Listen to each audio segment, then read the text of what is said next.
أما بعد أعوذ بالله من الشيطان الرجيم بسم الله الرحمن الرحيم ألا إن أولياء الله لا خوف عليهم ولا هم يحزنون صدق الله العلي العظيم وصدق رسوله النبي الأمين الكريم ونحن على ذلك لمن الشاهدين والشاكرين الحمد لله رب العالمين. آئیے سب سے پہلے مدینے کے تاجدار دونوں عالم کے مالک و مختار محبوب پروردگار اور امت کے غمخوار جناب احمد مصطفیٰ محمد مصطفیٰ صلی اللہ علیہ وسلم کی بارگاہ پناہ میں اپنی غلامی کا ثبوت دیتے ہوئے درود پاک نذرانہ عقیدت پیش کرنے والے باؤ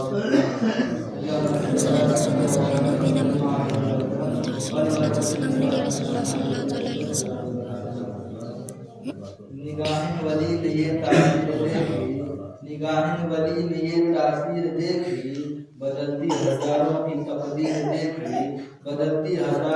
تقدیر دیکھی. محترم حضرات، ابھی میں نے جس آیت کریمہ کی تلاوت کرنے کا شرف حاصل کیا ہے اس کا ترجمہ یہ ہے جو اللہ کے ولی ہوتے ہیں نہ انہیں کوئی خوف ہے اور نہ کوئی غم. جو اللہ کے ولی ہوتے ہیں نہ انہیں کوئی خوف ہے نہ کوئی غم، اس لیے کہ جو اللہ کے ولی ہوتے ہیں انہیں رضائے الہی حاصل ہو جاتی ہے، اور رضائے الہی جو ہے سب سے بڑی نعمت ہے، رضائے الہی جو ہے سب سے بڑی طاقت ہے، رضائے الہی جو ہے سب سے بڑی عظمت ہے، رضائے الہی جو ہے سب سے بڑی معراج انسانیت ہے، اور اولیاء اللہ کو یہ رضائے الہی حاصل ہے. محترم حضرات، جو اللہ کے ولی ہوتے ہیں وہ کسی سے نہیں ڈرتے. جو اللہ کے ولی ہوتے ہیں وہ کسی بادشاہ سے نہیں ڈرتے. جو اللہ کے ولی ہوتے ہیں وہ کسی طاقتور انسان سے نہیں ڈرتے. جو اللہ کے ولی ہوتے ہیں وہ کسی پرندے یا چرندے سے نہیں ڈرتے. جو اللہ کے ولی ہوتے ہیں وہ کسی سانپ اور اژدہا سے نہیں ڈرتے. جو اللہ کے ولی ہوتے ہیں وہ آندھی اور طوفان سے نہیں ڈرتے. اس لیے جو اللہ کے ولی ہوتے ہیں وہ صرف اللہ سے ڈرتے ہیں، دنیا کی کسی چیز سے نہیں ڈرتے، بلکہ دنیا کی ہر چیز جو ہے اللہ کے ولی سے ڈرتی ہے. محترم حضرات، حدیث قدسی ہے، رب تبارک و تعالیٰ کا فرمان ہے جو میرا ولی ہوتا ہے میں اس کا پیر بن جاتا ہوں جس سے وہ چلتا ہے. جو میرا ولی ہوتا ہے میں اس کا کان بن جاتا ہوں جس سے وہ سنتا ہے. جو میرا ولی ہوتا ہے میں اس کی زبان بن جاتا ہوں جس سے وہ بولتا ہے. محترم حضرات، حدیث مذکورہ سے معلوم ہوا کہ جو اللہ کے ولی ہوتے ہیں ان کا چلنا حقیقت میں خدا کا چلنا ہے، ان کا بولنا حقیقت میں خدا کا بولنا ہے. اسی لیے جو اللہ کے ولی کہہ دیتے ہیں وہ ہو کر رہتا ہے. اس لیے کہ زبان تو ولی کی ہوتی ہے لیکن حقیقت میں وہ بات اللہ کی ہوتی ہے. اسی لیے جب اللہ کے ولی دریا سے راستہ دینے کے بارے میں کہتے ہیں تو دریا راستہ دے دیتا ہے. اگر اللہ کے ولی پتھر کو سونا کہہ دیں تو وہ سونا بن جاتا ہے. اس لیے کہ اللہ تعالیٰ نے اپنے ولیوں کو یہ اختیار عطا فرماتا ہے کہ وہ جو چاہیں کر سکتے ہیں. اللہ تعالیٰ ان کو یہ اختیار دیا ہے. ہر شہر میں ولی کا ہونا ضروری ہے، ہر گاؤں میں ہر شہر میں ولی کا ہونا ضروری ہے، جس کے ماتحت اس شہر کا نظام چلتا ہے، جس کے وسیلے سے نامرادوں کو مرادیں ملتی ہے، جس کے وسیلے سے ہماری پریشانی دور ہو جاتی ہے. ہر شہر میں ولی کا ہونا ضروری ہے جس کے ماتحت اس شہر کا نظام چلتا ہے. محترم حضرات، ولی کی پہچان کیا ہے؟ ولی کی پہچان یہ ہے کہ ان کا چہرہ دیکھنے سے خدا یاد آئے. ولی کی پہچان یہ ہے کہ ان کی زندگی کا ہر لمحہ سنت مصطفیٰ پر گزرے. ولی کی پہچان یہ ہے کہ ان کی زندگی کا ہر لمحہ رضائے الہی کے لیے ہو. ولی کی پہچان یہ ہے کہ وہ کسی سے دشمنی کرے تو اللہ کے لیے کریں، اگر کسی سے دوستی کریں تو اللہ کے لیے کریں. ولی کی پہچان ہے.